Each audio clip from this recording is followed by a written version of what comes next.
Hello बच्चों, कैसे हैं आप और कैसी तैयारी चल रही है आप लोगों की। चलिए तो इसी की कंटिन्यूशन में अभी हमने लिमिट इंटीग्रेशन देखा और लिमिट इंटीग्रेशन मतलब डेफिनेट इंटीग्रेशन देखा, जिसमें हम लिमिट लगाते थे और लिमिट लगा के हम कैसे इंटीग्रेशन करते थे ये आपको समझ में आया। अलग अलग सिचुएशन में हम लिमिट इंटीग्रेशन यूज़ करते हैं। तो पहले तो छोटी बात ये समझना आप लोगों को पड़ेगा कि हम इंटीग्रेशन और डिफरेंशिएशन हम किन सिचुएशंस में यूज़ कर सकते हैं। जैसे मान लीजिए आपके पास अगर ग्राफ है और ग्राफ को देखकर हम कैसे पहचानें कि हमें इंटीग्रेशन यूज़ करना है और कब डिफरेंशिएशन यूज़ करना है। जैसे एक एग्जांपल के तौर पर बता देते हैं, इस डिफरेंशियल एलिमेंट को चूज़ करने से पहले, क्योंकि इंटीग्रेशन में ये डिफरेंशियल एलिमेंट को चूज़ करना बहुत इंपॉर्टेंट टर्म है, इसको चूज़ करने से पहले आपको कुछ चीज़ बता दें। जैसे मान लीजिए आपके पास कोई भी ग्राफ है, y वर्सेस x का आपके पास ग्राफ है, और अगर ये ग्राफ नॉन यूनिफॉर्म, कैसा ग्राफ है, नॉन यूनिफॉर्म ग्राफ है, लाइक दिस, कुछ भी हो सकता है नॉन यूनिफॉर्म। मान लीजिए कुछ इस तरह से ग्राफ चला गया नॉन यूनिफॉर्म। ग्राफ कैसा होना चाहिए, नॉन यूनिफॉर्म ग्राफ होना चाहिए। अगर ग्राफ आपका नॉन यूनिफॉर्म है ना, तभी आप डिफरेंशिएशन या इंटीग्रेशन का प्रोसेस यूज़ करिएगा, अदरवाइज यूज़ मत करिएगा। अगर ग्राफ आपका यूनिफॉर्म है तब तो आप सिंपल सा जो हमारा फॉर्मूला होता है आप उस फॉर्मूले को आराम से यूज़ कर सकते हैं। अदरवाइज अगर ग्राफ आपका नॉन यूनिफॉर्म है तब आप क्या यूज़ करेंगे, यहाँ पे डिफरेंशिएशन और इंटीग्रेशन यूज़ करेंगे। अब बात आती है डिफरेंशिएशन कब यूज़ करेंगे और बात आती है इंटीग्रेशन कब यूज़ करेंगे। जैसे मान लीजिए आपके पास एक नॉन यूनिफॉर्म ग्राफ है, कैसा ग्राफ है, नॉन यूनिफॉर्म ग्राफ है y वर्सेस x में। और इस ग्राफ का अगर आपको स्लोप निकालना है, क्या निकालना है, स्लोप, ध्यान रखिएगा। इस ग्राफ का अगर आपको स्लोप फाइंड आउट करना है तो स्लोप फाइंड आउट करने के लिए आप क्या करेंगे, डिफरेंशिएशन करेंगे। याद रखिएगा, इस ग्राफ का स्लोप फाइंड आउट करने के लिए आप क्या करेंगे, डिफरेंशिएशन यूज करेंगे, डिफरेंशिएशन यूज करेंगे। ठीक है, पहली बात। दूसरी बात, इस ग्राफ का एरिया अगर फाइंड आउट करना है कि ये ग्राफ का कितना एरिया है ना, इस ग्राफ का अगर आपको एरिया फाइंड आउट करना है, इस ग्राफ का ढेर सारा अंदर एरिया फाइंड आउट करना है, तो एरिया फाइंड आउट करने के लिए आप क्या करते हैं, इंटीग्रेशन निकालते हैं। तो दूसरी बात याद रखिएगा, एरिया अगर फाइंड आउट करना है तो एरिया फाइंड आउट करने के लिए आप क्या करते हैं, इंटीग्रेशन लगाते हैं। ठीक है, तो दो बात आप ध्यान रखिएगा कि डिफरेंशिएशन और इंटीग्रेशन हम हमेशा नॉन यूनिफॉर्म ग्राफ के लिए ही अप्लाई करते हैं। ग्राफ का अगर स्लोप निकालना है डिफरेंशिएशन कर दो, ग्राफ का एरिया निकालना है तो इंटीग्रेशन कर दो, सीधी सी बात है। ठीक है, चलिए अब आते हैं, बात करते हैं कि हम कैसे भी डिफरेंशियल एलिमेंट को चूज करते हैं, क्योंकि ये एक इंपॉर्टेंट टॉपिक है और ये पूरी फिजिक्स में, इवन 11th और 12th की फिजिक्स में भरा है। तो आज आप बहुत आराम से समझ जाएंगे कैसे चूज करते हैं। जैसे एक छोटे से एग्जाम्पल समझते हैं। आपको पता है कि आपके पास जो अभी तक आप डेंसिटी पढ़ते चले आ रहे थे, डेंसिटी के बारे में पढ़ते चले आ रहे थे, वो सारी डेंसिटी कैसी होती थी, मास डेंसिटी होती थी, जिसे हम बोलते हैं वॉल्यूम मास डेंसिटी। लेकिन अब आप क्लास 11th में कुछ नई चीज़ भी पढ़ने वाले हो। जैसे कि मान लीजिए अगर कोई ऑब्जेक्ट वन डायमेंशन में है ना, अगर किसी ऑब्जेक्ट का अगर वन डायमेंशनल ऑब्जेक्ट है, if object is of one dimensional, अगर कोई ऑब्जेक्ट वन डायमेंशनल का है तो उस ऑब्जेक्ट की डेंसिटी को बोलते हैं लीनियर मास डेंसिटी। क्या बोलते हैं, लीनियर मास डेंसिटी, और इसको हम डिनोट करते हैं रो से। तो रो बराबर होता है m/l। क्या होता है, m/l। ये वन डायमेंशनल ऑब्जेक्ट की डेंसिटी होती है, जिसे बोलते हैं मास पर यूनिट लेंथ। मास पर यूनिट लेंथ पे जितनी भी डेंसिटी होती है दैट इज कॉल्ड रो। ठीक है ना, तो ये कौन सी डेंसिटी है, इसे बोलते हैं लीनियर मास डेंसिटी। लीनियर क्यों बोला गया, क्योंकि वन डायमेंशनल है। ठीक है, मान लीजिए जैसे कि आपका एक रॉड हो गया है ना, आपके पास एक रॉड हो गया, इस रॉड की मान लीजिए लेंथ कितनी है, l, और इस रॉड के अंदर जो मास है वो यूनिफॉर्मली डिस्ट्रीब्यूटेड है। मास कैसा है, यूनिफॉर्मली डिस्ट्रीब्यूटेड है ना। एम क्या है, एम है mass of object uniformly distributed, uniformly distributed, mass कैसा है, यूनिफॉर्मली डिस्ट्रीब्यूटेड। ठीक है, और इस रॉड की लेंथ कितनी है, एल है, वन डायमेंशनल लेंथ है। तो इस रॉड की डेंसिटी का फॉर्मूला होगा m/l, और इस हम रो को क्या बोलेंगे, लीनियर मास डेंसिटी। क्या बोलते हैं, लीनियर मास डेंसिटी बोलते हैं। अब क्या होगा कि अगर आपका ऑब्जेक्ट टू डायमेंशनल ऑब्जेक्ट हो। If object is of two dimensional, अगर ऑब्जेक्ट टू डायमेंशनल है, एग्जाम्पल के तौर पर दो डायमेंशनल ऑब्जेक्ट क्या हो सकते हैं, जैसे रिंग, जैसे आपका हो गया एक सर्कुलर, जैसे डिस्क, एक सर्कुलर डिस्क, जैसे इसके एग्जाम्पल क्या हो सकते हैं जैसे इसके एग्जाम्पल आपके हो सकते हैं, मान लीजिए रिंग हो गया, है ना, जैसे इसके एग्जाम्पल क्या हो सकते हैं, रिंग कॉमा सर्कुलर डिस्क हो गया, है ना, एक ट्रायंगुलर लैमिना हो गया,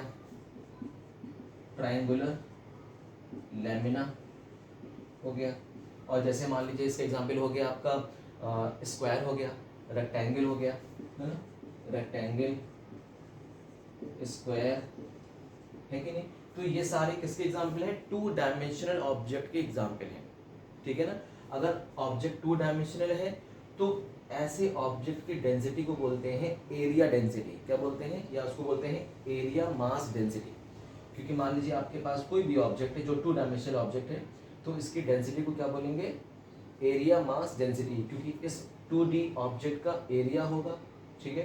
तो मान लीजिए आपके पास एक कोई सर्कुलर डिस्क है, इस सर्कुलर डिस्क का रेडियस है r, इस सर्कुलर डिस्क का रेडियस क्या है r, और इस सर्कुलर डिस्क का एरिया है a, और इसमें जो मास है वो यूनिफॉर्मली डिस्ट्रीब्यूटेड है ना।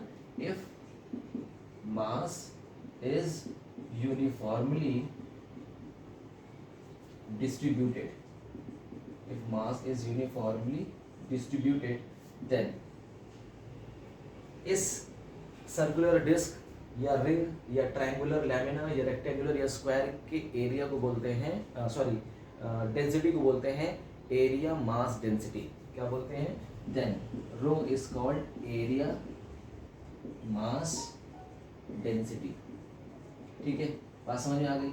और इसको हम डिनोट कैसे करेंगे, same, rho is equal to m upon A, यहाँ पे हम क्या रखेंगे, rho is equal to m upon A रखेंगे। ये कब रखेंगे, जब आपका टू डायमेंशनल ऑब्जेक्ट होगा, और ये फॉर्मूला का यूज करेंगे जब वन डायमेंशनल ऑब्जेक्ट होगा। इसी तरह से अगर मान लीजिए थ्री डायमेंशनल ऑब्जेक्ट है, कैसा है, थ्री डायमेंशनल ऑब्जेक्ट है, ठीक है, इसको मैं यहाँ से ऊपर से रफ कर देता हूँ, इसको नोट करते जाइएगा, ठीक है। हाँ, मान लीजिए if object is of three dimensional, अगर मान लीजिए थ्री डायमेंशनल ऑब्जेक्ट है, एग्जाम्पल के तौर पे क्या हो सकता है, एग्जाम्पल के तौर पे आपका हो गया सॉलिड स्फीयर हो गया, और क्या हो सकता है, जैसे कोन हो गया, सॉलिड कोन, ठीक है, और जैसे कि मान लीजिए आपका हो गया सॉलिड सिलेंडर। तो ये जो शेप आपकी थ्री डायमेंशनल शेप होती है, अब ये थ्री डायमेंशनल शेप का मास हम मान लेते हैं यूनिफॉर्मली डिस्ट्रीब्यूटेड है। जैसे मान लीजिए आपके पास एक स्फीयर है, आपके पास क्या है, एक स्फीयर है जिसका रेडियस r है, ठीक है, रेडियस r है। अब इसमें जो मास है वो मान लेते हैं पूरी तरीके से यूनिफॉर्मली डिस्ट्रीब्यूटेड है, ठीक है। तो इस स्फीयर का या टू डायमेंशनल ऑब्जेक्ट की डेंसिटी को क्या बोलते हैं, वॉल्यूम मास डेंसिटी, क्या बोलते हैं, वॉल्यूम मास डेंसिटी, ठीक है। अब आप ये सोच रहे होंगे सर हम लोग तो यही पढ़ते आ रहे थे, हाँ, आप लोग प्रीवियस जितने भी आप लोगों ने पढ़े हैं ये वॉल्यूम मास डेंसिटी आप पढ़ते चले आ रहे थे। आप सोचते थे डेंसिटी बराबर मास अपॉन वॉल्यूम होता है, हाँ होता है, लेकिन ये थ्री डायमेंशनल ऑब्जेक्ट के लिए होता है, ये टू डायमेंशनल के लिए अलग होता है, वन डायमेंशनल के लिए अलग होगा, ठीक है। तो इसे हम क्या बोलेंगे, वॉल्यूम मास डेंसिटी। यहाँ पे n क्या है, मास है आपका, mass which is uniformly distributed mass, uniformly distributed mass, ये हमारा मास कैसा है, यूनिफॉर्मली डिस्ट्रीब्यूटेड है। और यहाँ पे r क्या है, यहाँ पे r है रेडियस ऑफ स्फीयर, स्फीयर की रेडियस, ठीक है। तो आप जरूर से ध्यान रखिए डेंसिटीज के बारे में। तो डेंसिटी बराबर क्या हो जाएगा, डेंसिटी बराबर हो जाएगा मास अपॉन वॉल्यूम। ये कौन सी डेंसिटी है, ये डेंसिटी है वॉल्यूम मास डेंसिटी। तो तीन तरह की डेंसिटी आपको क्लास 11 में पढ़नी है, linear mass density, area mass density और वॉल्यूम मास डेंसिटी। और जब आप क्लास 12th में जाएंगे तो आप वहाँ पे तीन तरह की और डेंसिटी पढ़ेंगे, जिसे बोलेंगे linear charge density, surface charge density और वॉल्यूम चार्ज डेंसिटी, ये क्लास 12th में आप पढ़ेंगे, बट आप क्लास 11th में अभी यही पढ़ेंगे, linear mass density, area mass density और वॉल्यूम मास डेंसिटी। इन तीनों का अपना अलग बहुत ज़्यादा यूज़ है, हम समझते हैं इसका क्या यूज़ है और खासकर इसका इंटीग्रेशन में इनका क्या यूज़ होने वाला है। ठीक है, चलिए फटाफट से।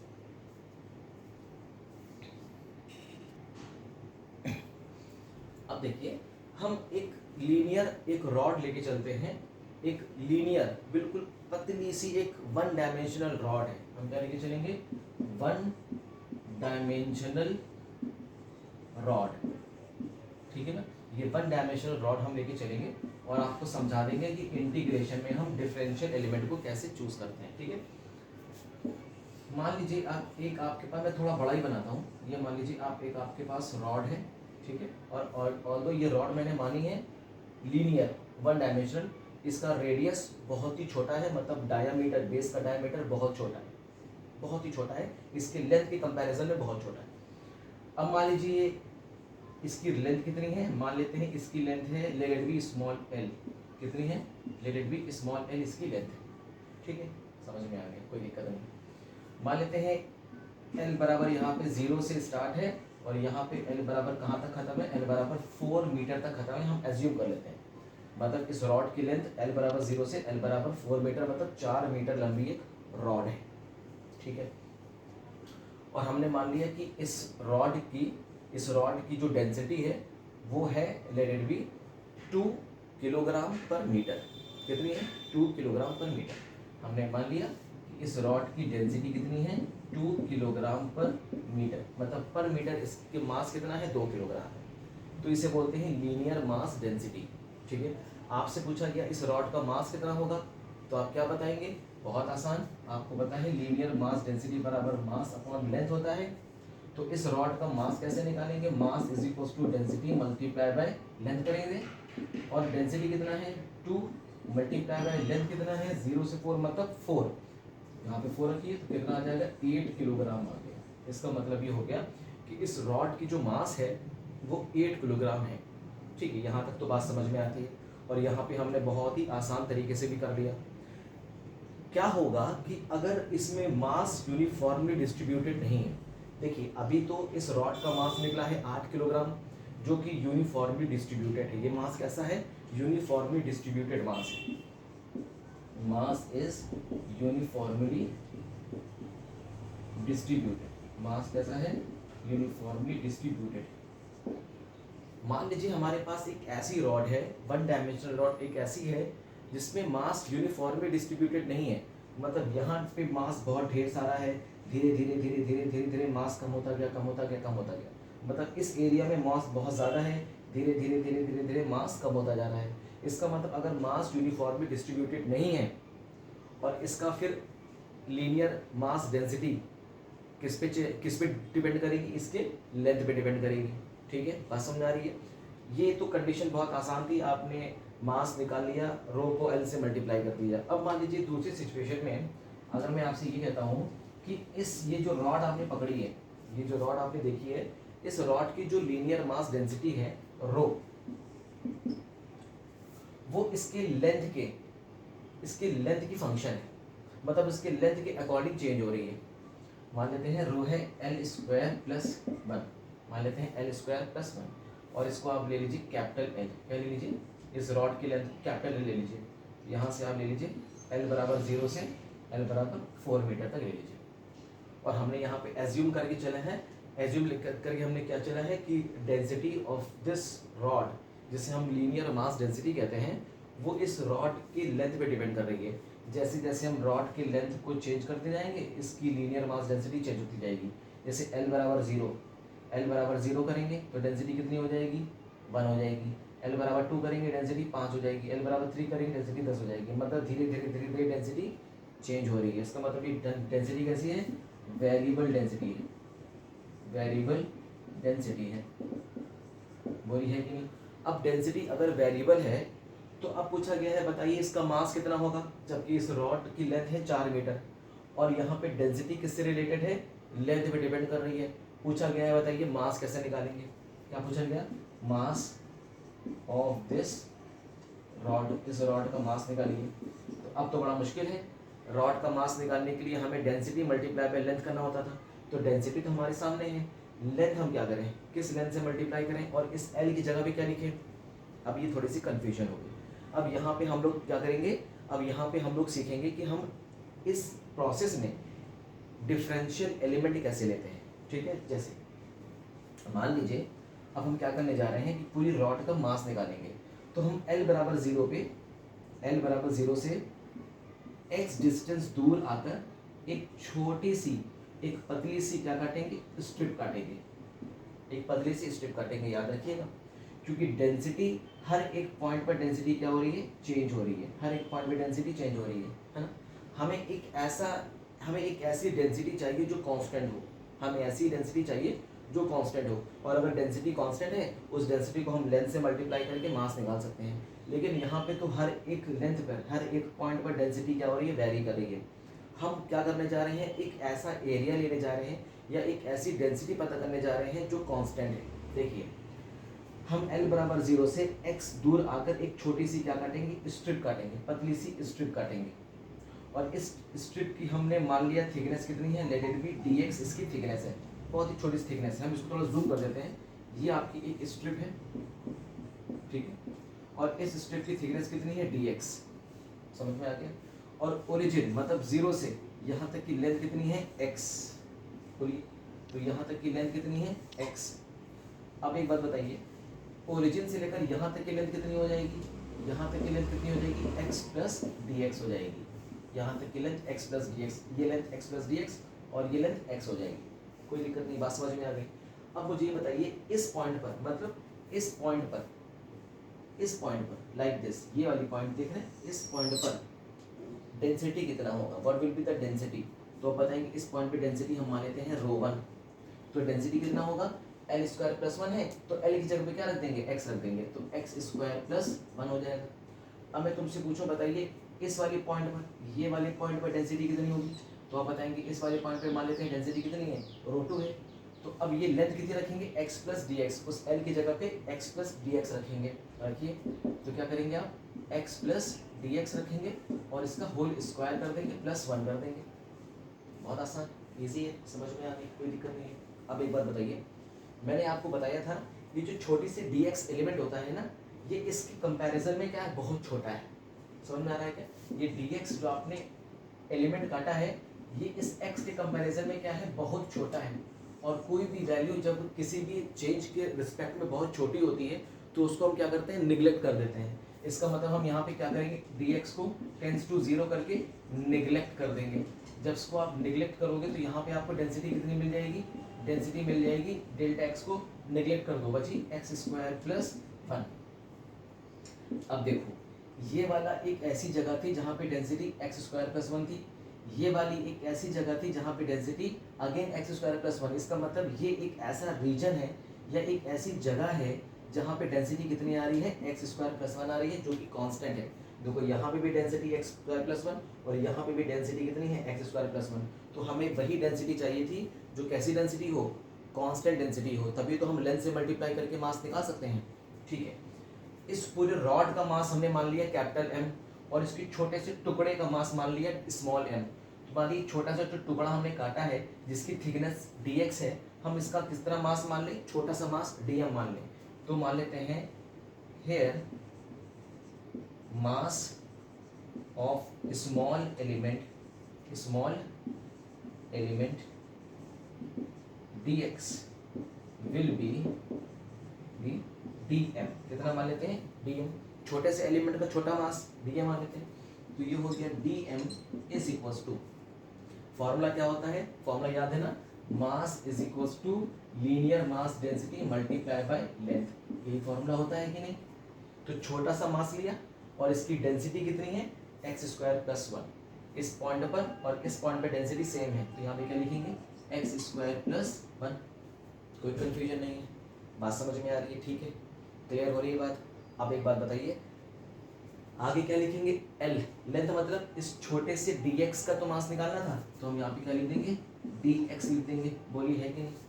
अब ये जो मास निकला है वो छोटे से एलिमेंट का है, लेकिन हमें तो पूरे रॉड का मास निकालना है।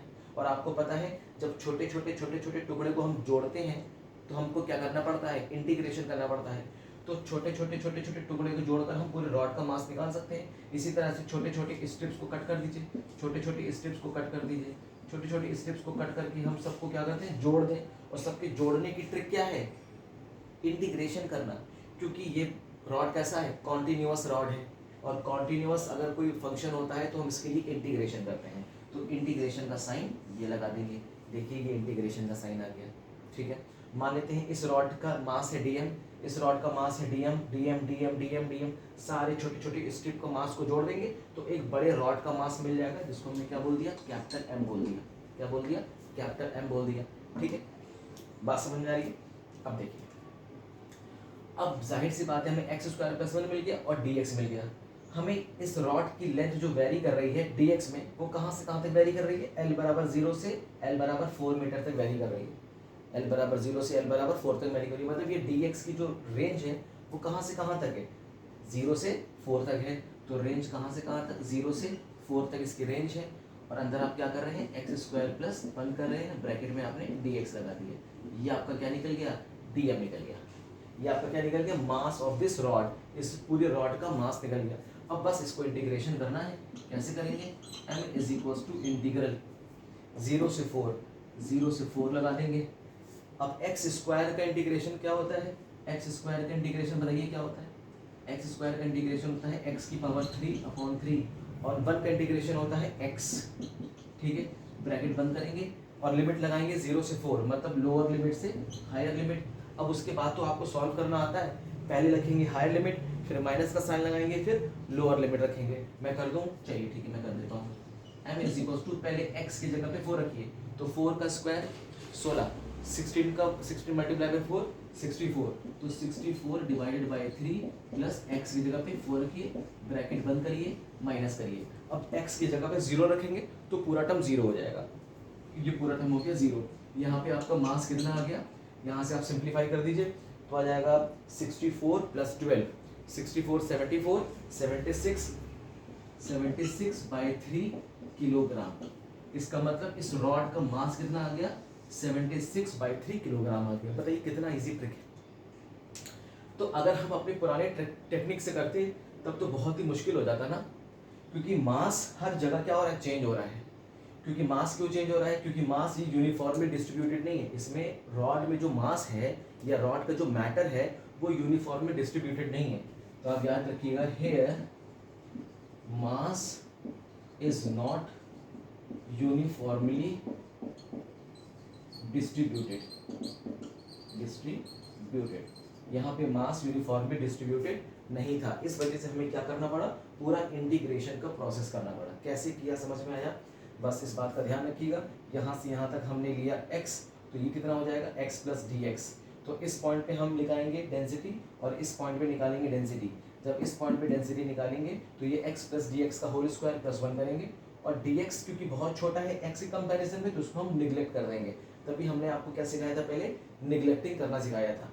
तो डेल्टा एक्स को हम 0 कर देंगे, नेगलेक्ट कर देंगे, तो डेल्टा एक्स को 0 करने के बाद क्या बचेगा, एक्स स्क्वायर प्लस 1। तो देखिए यहाँ पे भी डेंसिटी एक्स स्क्वायर प्लस 1 है और यहाँ पे भी डेंसिटी एक्स स्क्वायर प्लस 1 है, और हमें एक ऐसी डेंसिटी चाहिए थी जो कांस्टेंट होती, तो हमें डेंसिटी मिल गई एक्स स्क्वायर प्लस 1। और छोटा सा, क्योंकि छोटे से एलिमेंट की निकाली है तो हम इस एल की जगह क्या करेंगे, छोटा सा एलिमेंट dx कर देंगे, ठीक, dx कर देंगे। और इस छोटे से एलिमेंट का मास कितना है, dm। अब इसी तरह से छोटे छोटे एलिमेंट को आप जोड़ देंगे तो पूरे रॉड का मास निकल जाएगा, कैपिटल M, ठीक है। अब ये dx की वैल्यू कहाँ से कहाँ तक वेरी कर रही है, मतलब ये जो स्ट्रिप की थिकनेस है वो l बराबर 0 से l बराबर 4 तक वेरी कर रही है, तो 0 से 4 तक हमने वेरी करा दिया, एक्स स्क्वायर प्लस 1 dx करके इसका इंटीग्रेशन कर दिया, पूरा मास निकल आया, ठीक है। बात समझ आ गई। तो इस तरह से हम लोग क्या करना होता है, डिफरेंशियल एलिमेंट को हम चूज करते हैं, इसी को ही बोलते हैं डिफरेंशियल एलिमेंट, इसी को ही क्या बोलते हैं, डिफरेंशियल एलिमेंट।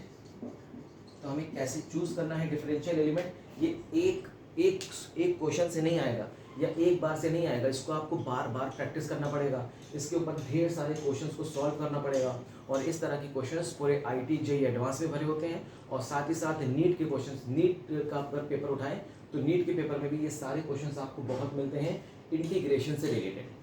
बस ध्यान आप कुछ चीज़ नोट कर रहे होंगे कि इंटीग्रेशन का मेथड तभी यूज हो रहा है जब कोई एक पैरामीटर किसी दूसरे पैरामीटर पे डिपेंड कर रहा है ना। आप ये देख रहे होंगे ना, जब एक पैरामीटर किसी दूसरे पैरामीटर पे डिपेंड कर रहा है, तो मान लीजिए देखिए अगर ये डेंसिटी, लीनियर मास डेंसिटी अगर लेंथ पे डिपेंड करेगी तो इंटीग्रेशन कर देंगे। इसी तरह से एरिया मास डेंसिटी, अभी मैंने बताया ना, एरिया मास डेंसिटी क्या था, एरिया मास डेंसिटी हमने बताया रो इज इक्वल टू था m अपॉन ए, तो यहाँ से आप लिखेंगे m इज इक्वल टू रो ए। तो अगर मान लीजिए एरिया मास डेंसिटी अगर एरिया पे डिपेंड कर रहा है और आपसे मास पूछा जाए तो इंटीग्रेशन करना पड़ेगा, ठीक है। तो कोई चीज़ कोई दूसरे पैरामीटर पे डिपेंड कर रही हो और आपको अगर थर्ड पैरामीटर निकालना है तो जनरली उसके लिए हमें क्या करना होता है, इंटीग्रेशन का मेथड यूज़ करना पड़ता है। होप सो कि यहाँ तक समझ में आ गया कि हम लिमिटिंग इंटीग्रेशन कैसे करते हैं। इसके बाद जब हम क्वेश्चंस करेंगे तो हम दिखाएंगे वहाँ पे इनडिफिनिट इंटीग्रेशन हम कैसे करेंगे, कब करेंगे, क्यों करेंगे, इसका क्या यूज़ होगा, ठीक है। तो इंटीग्रेशन का ये टॉपिक बहुत इंपॉर्टेंट है, बहुत ही ध्यान से समझिए और इसको क्वेश्चंस को बार बार प्रैक्टिस भी करना है, बार बार इसको अच्छी तरह से सॉल्व भी करना है। एक बार नहीं 10 बार देखिए, लेकिन उसको देख के अच्छी तरह से आप समझ जाइए, ठीक है। चलिए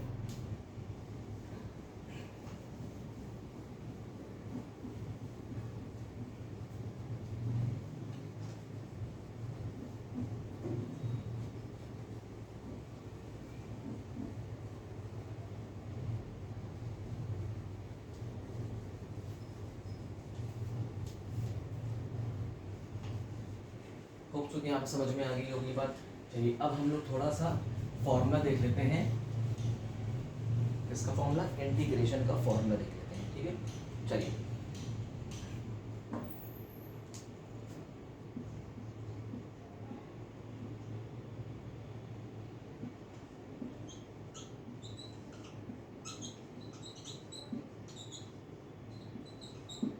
फॉर्मूला ऑफ इंटीग्रेशन, इंटीग्रेशन के कुछ इंपॉर्टेंट फॉर्मूले हैं जो जनरली आपसे पूछे जाएंगे।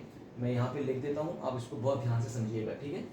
चलिए तैयारी करते रहिए, मैं बस यहाँ पे लिखने वाला हूँ, आप अच्छी तरह से देखिएगा, ठीक है।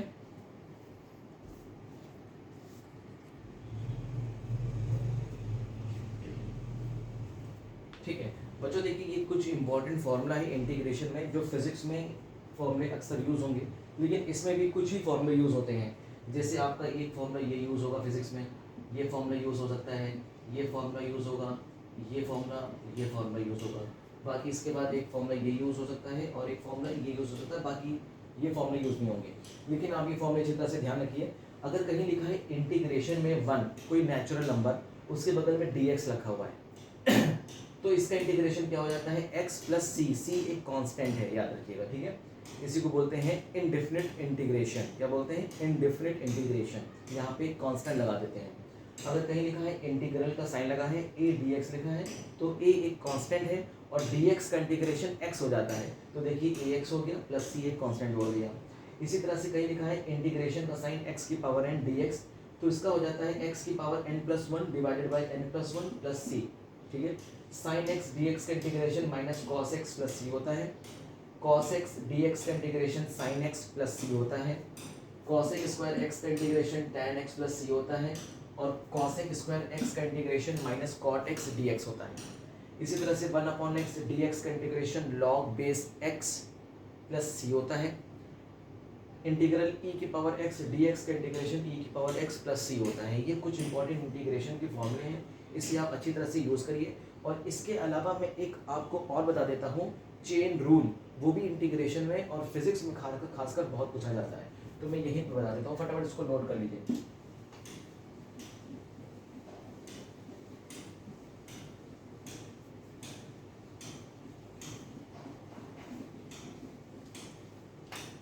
जैसे मान लीजिए मैं क्वेश्चन कराता हूँ आपको, जैसे मान लीजिए आपको अगर कहीं लिखा हुआ है लेट इट बी, लिखा हुआ है इंटीग्रल साइन 2x dx, आपको इसको इंटीग्रेशन करना है। ये एक इनडिफिनिट इंटीग्रल है, ये डिफिनिट इंटीग्रल नहीं है, इनडिफिनिट इंटीग्रल है। आपको साइन x 2x को इंटीग्रेशन करना है। अच्छा, साइन x का इंटीग्रेशन तो माइनस कॉस x होता है, ये आप जानते हैं, ये तो होता है कॉस x होता है ना। लेकिन अब बात ये आती है कि अंदर 2x भी तो लिखा है, तो पहले क्या करिए, अंदर 2x में घुस जाइए। जब 2x में घुस जाएंगे तो अंदर आपका क्या बचेगा, 2। जब अंदर आप 2x में घुस जाएंगे ना, तो 2x में घुस के इसका डिफरेंशिएशन कर दिया करिए, और x का डिफरेंशिएशन कितना होगा, 1 बचेगा, 2 बचेगा, कितना, 2 बचेगा। तो 2 को ज़रूर ध्यान रखिएगा। और साइन 2x dx का इंटीग्रेशन होता है minus cos 2x, minus cos 2x divided by क्या कर दीजिए, जो बता था दो उसको डिवाइड कर दीजिए। फिर से देखिए, मान लीजिए आपके पास कोई क्वेश्चन है और मान लीजिए आपके पास है e की पावर लेट बी, मान लेते हैं e की पावर 2x, कितना मान लेते हैं e की पावर 2x और dx का हमें इंटीग्रेशन करना है। अच्छा, e की पावर x dx का इंटीग्रेशन तो e की पावर 2x ही होता है। अब आप 2x को भी तो करेंगे, तो 2x का जब आप डिफरेंशिएशन करेंगे तो x का डिफरेंशिएशन 1 हो जाएगा, बचेगा 2, तो 2 को नीचे क्या करिए, डिवाइड कर दिया करिए। इजी है, बात समझ में आ रही है। मान लीजिए थर्ड आपका कोई एग्जाम्पल है, लिखा हुआ है let it be sign omega T, क्या लिखा है, साइन ओमेगा टी लिखा है, ठीक है। और यहाँ पे लिखा है डी टी, क्या लिखा है, d t, sine omega t d t. अब sine omega t d t लिखा है, अगर ओमेगा नहीं होता तो हम सीधा माइनस कॉस टी कर देते, लेकिन यहाँ पे ओमेगा लिखा है, तो आप क्या करेंगे, तो ओमेगा टी के अंदर घुसिए, ओमेगा टी में टी को डिफरेंशिएट कर दीजिए, उसको बना जाएगा, बचेगा ओमेगा, बचेगा सिर्फ ओमेगा। अब क्या करेंगे, साइन ओमेगा टी का इंटीग्रेशन होता है माइनस कॉस ओमेगा टी और डिवाइड कर दीजिए ओमेगा, ठीक है। तो ये इससे बोलते हैं चेन रूल, क्या बोलते हैं, चेन रूल बोलते हैं। ये थोड़ा सा फिजिक्स के कुछ इंपॉर्टेंट क्वेश्चंस में ये चेन रूल यूज किया जाता है, याद रखिएगा। अच्छा, दूसरा एक रूल और समझ लीजिए इंटीग्रेशन का, वो भी थोड़ा सा इंपॉर्टेंट है, उसको भी समझ लीजिए, इजी है। जैसे मान लीजिए आपका लिखा हुआ है इंटीग्रेशन का साइन बना है, fx dx लिखा है, ठीक है, और प्लस माइनस gx dx लिखा है, मतलब fx एक अलग फंक्शन है, gx एक अलग फंक्शन है। एग्जाम्पल के तौर पे मान लेते हैं fx आपका है let it be x square और gx मान लेते हैं साइन x। तो देखिए ये भी x का फंक्शन है, ये भी x का फंक्शन है। अगर इस तरह से कहीं लिखा हुआ है और ये ब्रैकेट बना हुआ है, क्या बना हुआ है, ब्रैकेट बना हुआ है, तब हम इंटीग्रेशन को इंडिविजुअल अंदर की तरफ इंट्रोड्यूस कर देते हैं। तो हम इसका भी इंटीग्रेशन करते हैं, फिर इसका भी इंटीग्रेशन करते हैं। तो हम क्या करेंगे, इंटीग्रेशन लगाएंगे, fx लिखेंगे, dx लिखेंगे, प्लस माइनस का साइन लगाएंगे, फिर से इंटीग्रेशन लगाएंगे, क्योंकि अब इंटीग्रेशन को अंदर लेके जाना है, और यहाँ लिखेंगे gx dx, ठीक है। इसका एक अलग इंटीग्रेशन करिए, प्लस माइनस का साइन लगाइए, इसका एक अलग इंटीग्रेशन करिए। तो इसे भी क्या बोलते हैं, चेन रूल बोलते हैं। ये भी आपको थोड़ा सा फ्रिक्वेंटली फिजिक्स के इंपॉर्टेंट न्यूमेरिकल्स में यूज होगा। तो यहाँ पे बेसिकली हमने देखा क्या, यहाँ पे हमने बेसिकली ये देखा कि हमारा डेफिनेट इंटीग्रेशन का फॉर्मूला क्या है, हम लिमिट कैसे लगाते हैं, और सबसे खास बात ये है कि हम डिफरेंशियल एलिमेंट को कैसे चूज करते हैं। ये तो बहुत ही ज़्यादा इंपॉर्टेंट है, और ये एक बार में या एक न्यूमेरिकल में नहीं आ पाएगा, ना एक दिन में आएगा, ये प्रैक्टिस से आएगा। आप जितनी ज़्यादा प्रैक्टिस करेंगे ये टॉपिक उतना ज़्यादा आपको समझ में आएगा। होप सो कि आपको समझ में आ गया होगा। अब ये टॉपिक पूरी तरीके से ख़त्म होता है, एक छोटा सा और बाकी है, वो मैं बताकर आज मैं ये मैथमेटिकल टूल्स का टॉपिक ख़त्म कर देता हूँ। फिर इसके बाद मैथमेटिक्स के और कोई फॉर्मूले आपके बाकी नहीं रहेंगे, ठीक है। यहाँ पे एक फॉर्मूला छोटा सा और बाकी है, लॉग का। किसका बाकी है, लॉग का बाकी है। तो उस लॉग के फॉर्मूले को भी मैं आपको बता देता हूँ। देखिए लॉगरिथम,